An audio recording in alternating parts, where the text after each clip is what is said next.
त ग़ज़ल जी ॻाल्हि निकिती, मक़सूद गुल जी ग़ज़ल जी ॻाल्हि निकिती त चवे थो त नज़र जे तीर सां फटे लुछण बि कोन थो ॾिए, गुनाह छा सवाब छा पुछण बि कोन थो ॾिए। फ़क़ीह जूं फ़ज़ीलतूं हबीब जूं हबीब जे हुज़ूर में फ़क़ीह जूं फ़ज़ीलतूं ॾसे बि कोन थो पिरी, ॾसण बि कोन थो ॾिए। ऐं अजीब बेनियाज़ खे कजे भला त छा कजे, अचे बि कोन थो पिरी, अचण बि कोन थो ॾिए। मां गुज़ारिश कंदुसि साईं आगा पीर मोहम्मद कैलाश खे त उहो अचनि, असांजी इज़त अफ़ज़ाई जो उहो असां सां गॾु मौजूदु मक़सूद गुल साईं जे फ़न पंहिंजा वीचार वंडींदा। साईं आगा पीर मोहम्मद कैलाश साहिबु, ॿिन्ही हथड़नि खे ॿीहर मिलायो। मां चाहींदुसि त तव्हां सभई पंहिंजी मौजूदगीअ जो अहसासु बि ॾियारियो।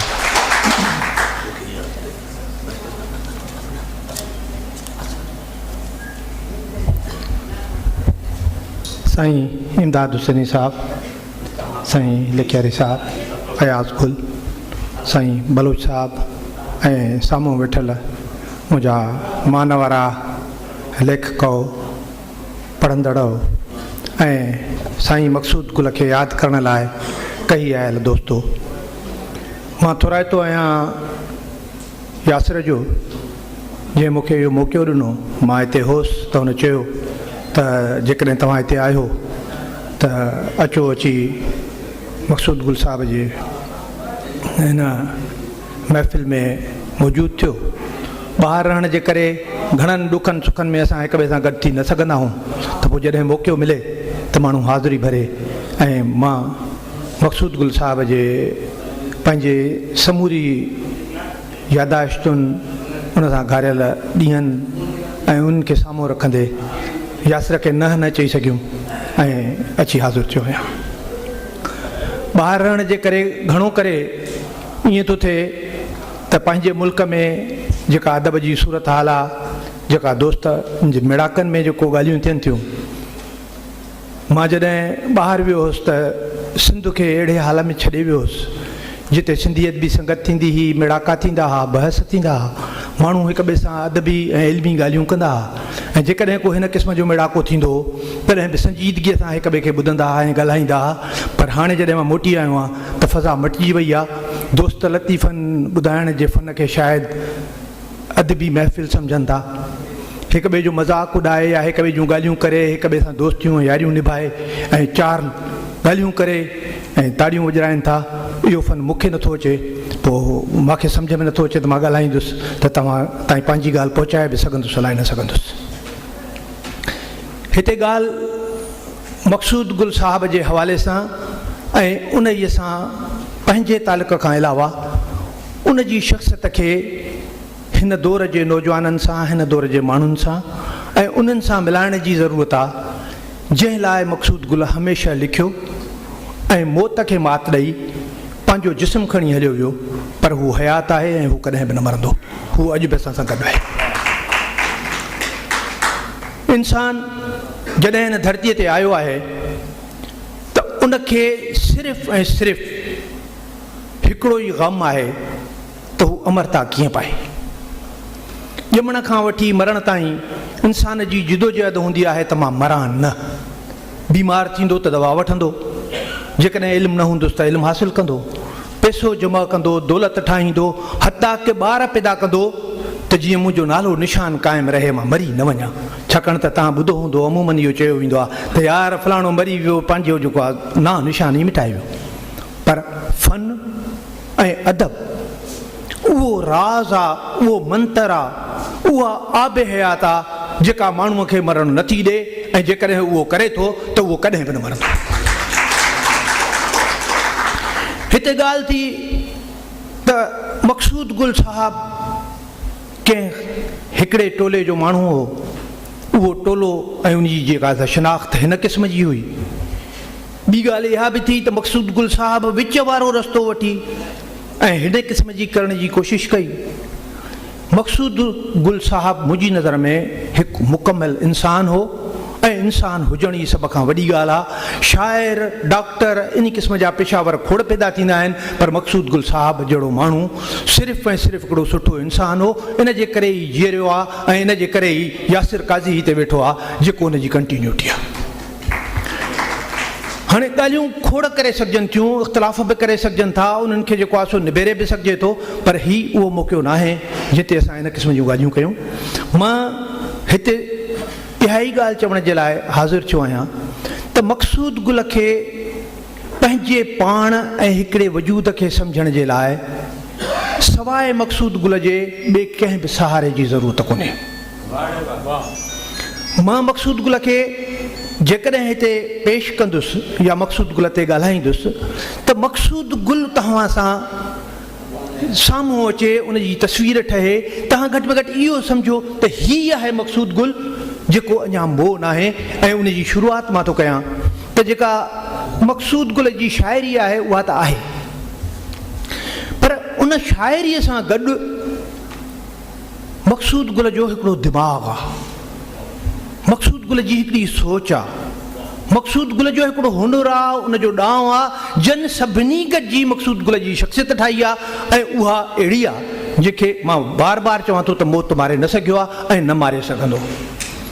मक़सूद गुल चवे थो त जेको आहे असां हिते ॻाल्हियूं था कयूं त शाइरी छा थींदी आहे, शाइरीअ खे कीअं हुन परखियो आहे, हुनजो जेको आहे सो स्कूल ऑफ थॉट छा आहे, सिधो सिधो हुनजे किताब में लिखियलु आहे त हुनजो स्कूल ऑफ थॉट छा आहे। मक़सूद गुल थो चवे कोट, शाइरी मुंहिंजे ख़्याल में अंदर जो उबड़ाक आहे।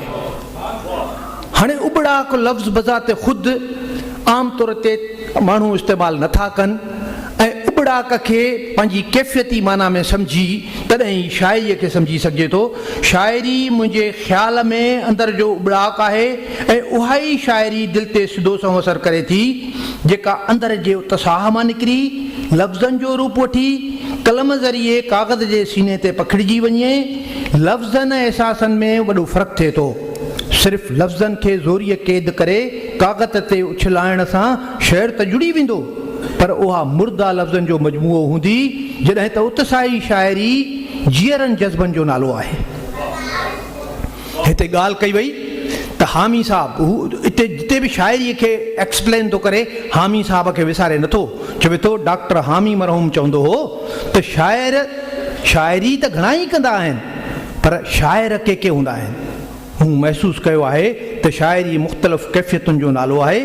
उन में थधा साह बि आहिनि, सुॾका बि त टहक बि, मतिलबु त ग़म ऐं ख़ुशीअ जे मुख़्तलिफ़ कैफ़ियतुनि जे मिलाप जो नालो शाइरी आहे।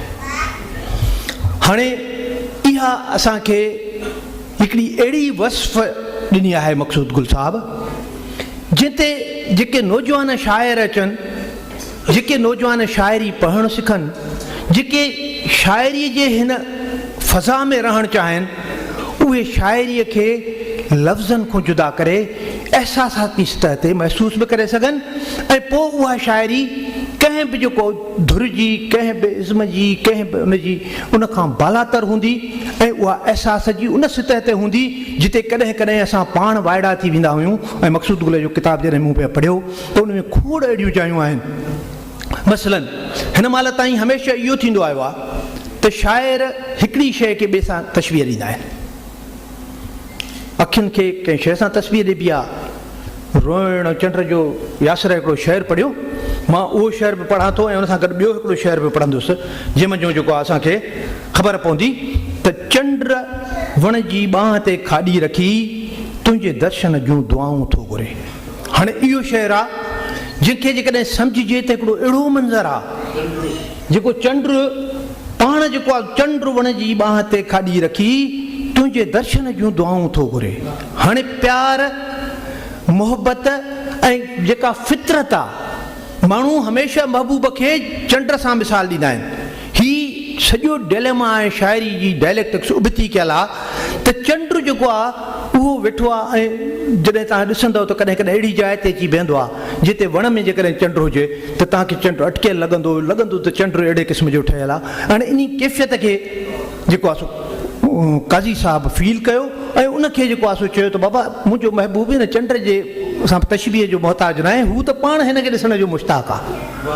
हाणे इहा जेका कैफ़ियती तब्दीली आहे इहा आम शाइरीअ खां हटियल आहे। बज़ाहिर इहो लॻे थो त हिकिड़ी ग़ज़ल जी अहिड़ी सनफ़ आहे जंहिंमें महबूब सां ॻाल्हि कबी आहे, पर हिन में जेका कैफ़ियती तब्दीली आहे उहा हिन खे ॿियनि शाइरनि खां मुमताज़ थी करे मथां थी करे ऐं अहिड़े नमूने सां हिन जे शाइरीअ में ग़ज़लनि जूं खोड़ सिटूं अड़ियूं आहिनि।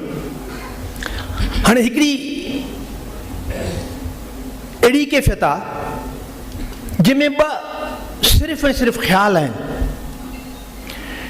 हमेशह जेको मौजूदु हूंदो आहे, मटीरियल शइ हूंदी आहे, उनखे ठाहिबो आहे इस्तारे जे लाइ त उनजी सिंबॉलिक माना ठहे, ऐं उन सिंबॉलिक माना जे करे उहा शइ घणी थी पवंदी आहे, वॾी थी पवंदी आहे। पर मक़सूद गुल साहब जो ही हिकिड़ो शेर आहे, मां जॾहिं पढ़ियो त हैरान थियुसि त यार इहो ईअं कीअं थो थी सघे। हिनखे गौर सां ॿुधिजो। शेर आहे, तुंहिंजे आहे ख़ुशी रक़्स में बहकी कयो, तुंहिंजे आहे ख़ुशीअ रक़्स बहकी कयो। हाणे ख़ुशी जेको आहे सो रक़्स कीअं कंदी? ख़ुशी हिकिड़ी नॉन मटीरियल कैफ़ियत आहे, ऐं उहा कैफ़ियत जेका आहे सा उथी रक़्स करे। हाणे इनखे सिर्फ़ु ऐं सिर्फ़ु शाइर हिकिड़ी अहिड़ी एक्सटेसी में, हिकिड़ी अहिड़ी एहसासाती सतह में महसूसु करे सघे थो जिते आम तौर ते को माण्हू उनखे न सम्झी सघंदो आहे। ऐं पोइ वरी ॿी सिट इन जी ॾिसो त इन जी माना कीअं इंतिहाई जुदागाना ऐं नए तरीक़े सां ऐं सम्झण जे लिहाज़ सां। शाइरी आम तौर ते इहो सभु कुझु थींदो आहे। असां शाइरी मक़सूद गुल पाण लिखियो आहे त लफ़्ज़नि में को मज़मून मूंखे ॾियो, मां शाइरी ठाहे थो सघां, लफ़्ज़ शाइरी ठाहींदा आहिनि। पर असुलु शाइरी एहसासनि जी इहा सतह आहे जिते शाइर उन्हनि कैफ़ियतुनि खे बयानु कंदो आहे, उन कैफ़ियतुनि खे ठाहींदो आहे ऐं उन्हनि खे पकड़ण जी सलाहियत रखंदो आहे। छाकाणि त लफ़्ज़ हमेशह असांजे एहसासनि खे बयानु न करे सघंदा आहिनि। सचाई इहा आहे। ऐं अॼुकल्ह जे सॼे ज़माने में जेको मॉडर्न फिलॉसफी आहे उहा आहे इन ते त बाबा लफ़्ज़ असांजे जज़्बनि खे सही माना नथा ॾेई सघनि, पोइ तंहिंजे करे असांजा जेके जज़्बा आहिनि उहे अधूरा रहिजी वेंदा आहिनि ऐं असांखे सही तरह सां जेको आहे सो इज़हार बि न करे सघंदा आहियूं। पर मक़सूद जो ही शहर पंहिंजी ॿोलीअ ते लफ़्ज़नि ते जेका दस्तरस आहे उनखे ॾेखारे थो त न कहिड़े बि क़िस्म जो अहसासु अचे, या अहिड़ी जो ख़ुशी जेको आहे सा रक़्स में तुंहिंजे आहे ख़ुशीअ रक़्स बहकी कयो, दर्द जी ख़ुदि ब ख़ुदकुशी थी वई। हाणे दर्द जी ख़ुदि ब ख़ुदकुशी थी वञणु, इहो अहसासु तव्हां लताफ़त उनजे इज़हार ऐं कैफ़ियती माना खे को शाइरी सम्झी सघे थो ऐं शाइरी ॿुधाए सघे थो। मज़हबी लिहाज़ सां मज़हबी ख़्यालनि खे माण्हू जहिड़े नमूने चवंदा आहिनि या फिलॉसफिकल, पर मक़सूद खां एस्थेटिक्स न थी वञे। हू सूंह जो शाइर आहे। भले त उन वटि जेको आहे सो धरती आहे, भले त उन वटि माण्हुनि जा मसाला आहिनि, भले त हू वेड़ जे लाइ माण्हुनि खे तयारु करे, पर हिन वटि जेका सभ खां वॾी ॻाल्हि आहे उहा आहे सूंह। सूंह, साभ्या, सुरहाण, इहे अहिड़ा लफ़्ज़ आहिनि जेके सॼी मक़सूद जी शाइरीअ में पखिड़िया पिया आहिनि। ऐं उनखे जेकॾहिं जेको आहे सो असां परसीव कयूं या सम्झण जेको आहे सो जी कोशिशि कयूं त चए थो त सूंह जी सेवा कंदे कई लथा सिज समुंड में, तिरविड़ा तड़पी जीअण जी वाह जाचींदा रहिया। पर इन जो ॿियो अॻिलो जेको शेर आहे उहो जेकॾहिं हाणे केरु बि चए त उनखे जेको आहे सो ब्लेसेमिक चइजे या न चइजे, पर ॻाल्हि हक़ीक़त ऐं उनजे सम्झ जी आहे। हू थो चवे त पिरेह जा पांधी डुकी पहुता वञी प्रभात खे, पिरेह जा पांधी डुकी पहुता वञी प्रभात खे, शक बिना सिजदा अञा अलाह जाचींदा रहिया। हाणे इहा जेका मज़हब सां जज़्बाती लॻाव जे बावजूदि हिकिड़ी शाइर जी ओख ड्रोख आहे। शाइर जे दिलि में जेको आहे जेको अॻोणे पाण चई उबड़का आहिनि ऐं पाण खे एक्सप्रेस करण जी सलाहियत आहे। अहिड़ा मां हिन में जेको आहे सो खोड़ सातरा शेर जेके इनसे कया हुआ, जेके ॿुधाइण पिया चाहिनि। हिकिड़ो डिघो जेको आहे सो हुनजो ग़ज़ल आहे, उन ग़ज़ल में जेको आहे सो असुलु ॻाल्हि आहे त हू चवे थो त आहे छा, मां पाण सां जॾहिं शाइर ॻाल्हाईंदो आहे त उन में हम कलाम थी, हू तूं जॾहिं ॻाल्हाए थो मूंखे ईअं सम्झ में आयो त हू पाण सां थो ॻाल्हाए असुल में। ऐं उनखे जेका जेको सुवालु करिणो आहे, जेको जवाबु वठिणो आहे उहो इहो आहे त ज़हन ज़मीर ऐं ज़ात बि तूं, ज़हन ज़मीर ऐं ज़ात बि तूं, सूंह वफ़ा सौगात बि तूं, रिम झिम रुता बूंद बहार, बरखा ऐं बरसाति बि तूं। हाणे इहो तूं सां सॼो जेकॾहिं मां ग़ज़ल पढ़ंदुसि त हरू भरू वक़्तु वेंदो, पर इहो तूं यको सवाल कंदो थो अचे पर पोइ इहो तूं आहे केरु? अॻिते हली चवे थो नींहं जी नचणी अचणी आ, ॾंज ॾुखारी ॾात बि तूं। हाणे इहा ॾात आहे, इहा इंसान जी ज़ात महज़ आहे जेका इंसान सां गॾु रहे थी ऐं उहा ठहे किथां थी? उहा जेकॾहिं तव्हां मक़सूद गुल जी शाइरीअ खे पढ़ंदव त उहा ठहे होरियां होरां थी।